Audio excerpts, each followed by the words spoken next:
Nous avons une question, Annick, sur la résurrection. Quelqu'un qui voudrait savoir ce que tu penses de la résurrection.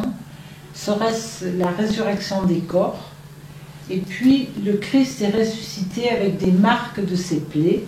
En sera-t-il de même pour nous? Avec une perspective tellement autre que celle que nous vivons chaque jour, que je ne vois pas comment, en quelques mots, il faut que cette personne qui pose la question aille vraiment à, comment est-ce que je pourrais dire, à la source vraiment de la foi.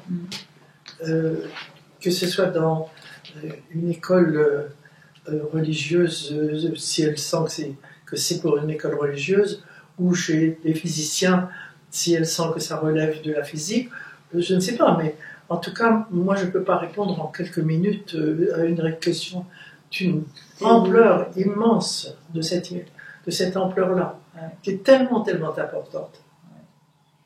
Mais le Christ qui ressuscite et qui fait toucher ses plaies, est-ce que tu peux lui donner un sens? Je peux donner un sens en ce sens que la matière et l'esprit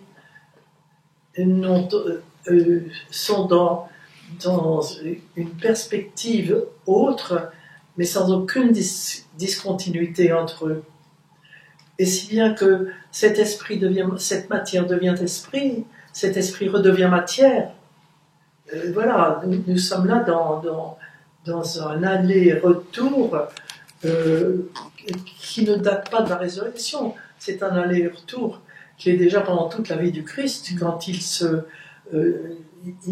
essaye de s'effacer dans la foule.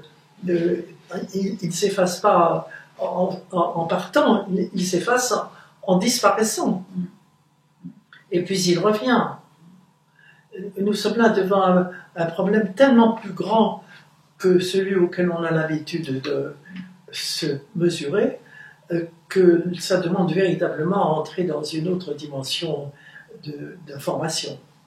Tu nous avais parlé un jour de cette correspondance matière-énergie pour la naissance du Christ. J'avais trouvé l'explication extraordinaire par rapport à la virginité de Marie.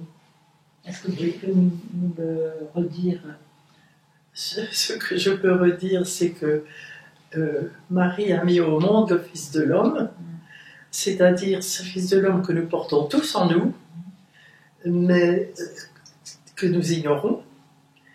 Mais elle l'a fait grandir, elle l'a fait croître. Et alors, ce qui lui est tout à fait particulier, c'est que le Fils de Dieu de la Divine Trinité vraiment s'incarne dans ce Fils de l'homme en Marie, et donc passe à travers toutes les parois, à travers les portes, à travers...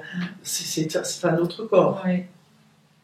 C'est une explication assez géniale, je trouve. C'est quelque chose auquel je n'avais pas vraiment réfléchi. Oui, mais c'est en toutes lettres aussi dans l'évangile de Jacques. Hein. D'accord. Je ne l'invente pas, c'est dans l'évangile de Jacques. Bon. Et est-ce que tu penses que nous ressuscitons? Alors, si tu veux, il sort du tombeau exactement de la même façon. Dans le sens inverse, quoi. C'est ça. Ouais. Il sort du tombeau de la même façon. Il est dans le tombeau, il sort du tombeau. Ouais. Mais il a toujours les caractéristiques du corps. Ouais. Et penses-tu que nous ressusciterons dans nos corps? La résurrection. Je ne pense rien du tout parce que je ne sais pas. L'Église parle de la résurrection des corps. Oui, bien sûr. Et de quel corps s'agit-il? Oui. Voilà. De quel corps? Donc nous en restons à des questions. Merci Annick.